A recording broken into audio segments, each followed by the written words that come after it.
Yeah, I mean, it was a number of things. He had 17 points off turnovers in the second half. So that's a product of poor spacing, poor physicality on the ball, and just poor screening. They're a team that fights for matchups, and thought we did a great job of that in the first half.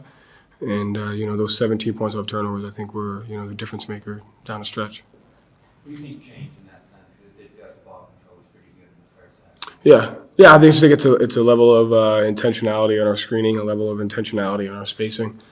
They do a great job of taking advantage of poor spacing, and I just thought in the middle, at the beginning of the third, I thought we got some good looks that didn't go in, and then after that, we just couldn't get our spacing back, and they take advantage of that, with their activity. Joe, what did they do in the second half defensively? He's kind of scored 27 points after 65 in the first half. Like, it had to be something they did. Was it physical? What did they do? I said part of it was they changed matchups, and then they took advantage of our poor spacing and our poor screening, and I think those were the two biggest things. And I mean, obviously they probably upped the pressure a little bit, but those 17 points off turnovers, and then just multiple empty possessions with poor spacing. We got to fight for better spacing in those situations against a good defensive team. Joe, you talk a lot about poor spacing and how that's going to be one thing that leads to a lot of issues. In the moment when you're realizing spacing is bad, like, is there any intervention that can be done? Like, is there anything you can do or say or just pause? How do you fix that? I mean, it's just it's something you got to commit to every possession. As you're playing the game and going through it and looking to process each possession, you just got to fight for great spacing on every possession. Sometimes different matchups and different coverages will mess it up. There was like a possession there that we ran a pin down and they got it, and it was empty side and we didn't get the corners filled, and they were able to take advantage of that. So a large portion of that is just kind of the discipline and continuing to do it over and over again each possession as you try to work through the flow of the game. You guys gonna learn from this one, kind of expectations going in. You imagine it one way and then it goes this way. What do you kind of take from that? Yeah, I mean, nobody imagined anything. There was no imagining, or the expectation was to play 48 minutes. I think you look at the first half that we were able to put together, but at the same time, you have it to 13 and we give up 2 offensive rebounds at the end of the second quarter. Like, stuff like that keeps teams alive.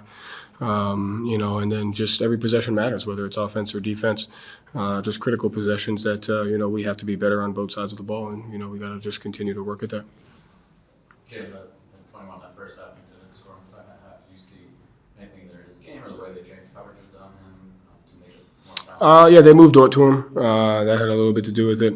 But I think there's times where, again, we have to fight for our spacing to give guys opportunities to score. And, obviously if that happens, that's on me, that's on everybody. But, we just got to be better offensively. Joe, when you guys are struggling, were guys maybe trying to do a little too much on their own, a little too much one-on-one, try to do something themselves to get you guys out of that second half, right? No, I think it's more about the spacing. I think, we want guys to do that when we have the right spacing, which I thought we did that in the first half. And so, that comes out, that's everything. Spacing is offense. And so we have to fight to be more disciplined in that. You talked about having to give something up, and it was the threes that do it. You got to give something up to this team. It seemed like it worked until maybe the last 4 minutes. Well, when you score 27 points and a half, it puts a ton of pressure on your defense. And so you have to be able to withstand that with, offensive execution. And so I think that, we held the fort down as long as we could on the defensive end, and then, they had the breakthrough because of that. You guys had 24 points in the paint in the second quarter, like the spacing was great there. Yeah. Getting that things. So what did change in terms of how that in the second half? Again, they changed matchups, they changed coverages, so just got to be, just fight for great spacing, kind of on every possession. Did you do something specific to stop the three-pointer, maybe compared to the average team? I think they lead the league in opposing percentage.